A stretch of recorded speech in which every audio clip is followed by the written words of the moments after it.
Hey everyone, are you ready for an amazing story today? It's called The Fall and a Promise. Wow, it all begins in this absolutely perfect garden, but then a choice happens, a choice that changed everything.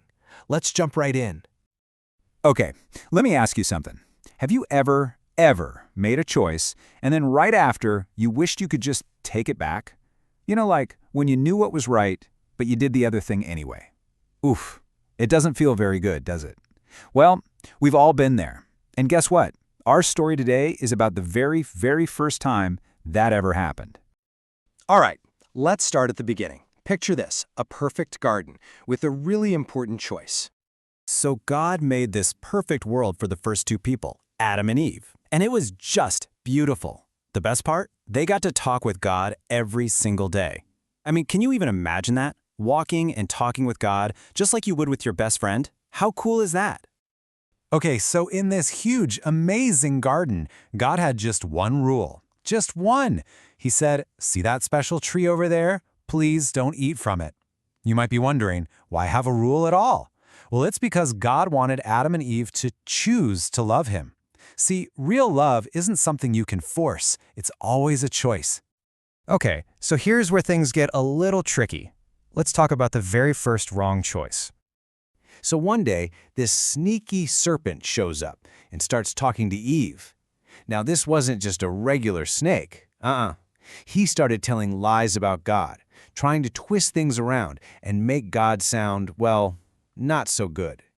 And you know, the serpent's lie was confusing, but it also kind of sounded tempting to Eve.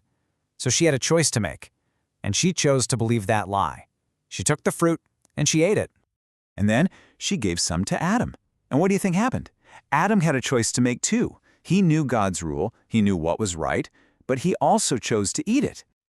So, did eating the fruit make them super smart and happy like the serpent said it would? Nope, not at all. In fact, it was the opposite. All of a sudden, they felt these awful new feelings. Things like sadness and fear and this yucky feeling called shame. So, with all these terrible feelings swirling around, what did they do? They hid from God. Yeah, can you believe it? The same God they used to walk and talk with every day, now they were scared of him. That guilt and fear made them run and hide among the trees. They didn't want God to see them. But here's the most amazing part. What did God do? Did he stomp his feet and get angry? No way. He came looking for them. He knew where they were, of course, but he called out with so much love, "Where are you?" He wasn't trying to punish them. He wanted them to come back to him. Okay, look at this. It really shows you what was happening. On one side, you have Adam and Eve's feelings. They were scared, sad, and ashamed. But on the other side, look at God's actions. He was loving, he was searching for them, and he was ready to forgive. Even when they messed up, God's love didn't stop, not for 1 second. And this, my friends, is the best part of the whole story. Because even though a wrong choice was made, God had a plan. He had an amazing promise. This is the most important thing I want you to remember today. It's our big idea. Are you ready? When I make a wrong choice, God still loves me and has a plan to save. Let that sink in. No matter what mistake we make, it is never, ever bigger than God's love for us. So what was this incredible plan?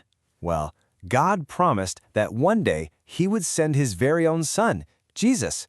And Jesus would come to fix everything, to take the blame for all the wrong choices so that we could be friends with God again and live with him forever. And you know what? That promise wasn't just for Adam and Eve. It's for you and it's for me. Okay, that's a story from a long time ago. But what about today? Let's talk about a girl named Hadassah and how she made a choice for Jesus. This is Hadassah. She lives all the way in India, and when she was growing up, her parents taught her to worship many different gods. But then Hadassah started going to a new school, and at this school, her teachers told her amazing stories about Jesus. She heard about a God who made the entire world and who loves every single person with a huge, amazing love. And as Hadassah listened, something incredible happened in her heart. She started to realize that Jesus is the one true God. And just like Adam and Eve in the garden, Hadassah had a choice to make. And you know what she did? She made the super brave choice to follow him. Isn't that awesome? And Hadassah has a special message just for you. She says, don't wait. No matter what happens or what temptations you face, give your life to Jesus now. Wow, that's a powerful message, isn't it? So that brings us to you, your choice, every single day. Here's a Bible verse that can help us with our choices. It says, "If anyone loves me, he will keep my word." It's pretty simple, right? When we love Jesus, we want to make choices that make him happy. Our good choices are like telling him, "I love you." So remember, God has given you this incredible power, the power to choose. It's a gift. So I want to leave you with this question to think about. What good choice, even a little one, will you make today?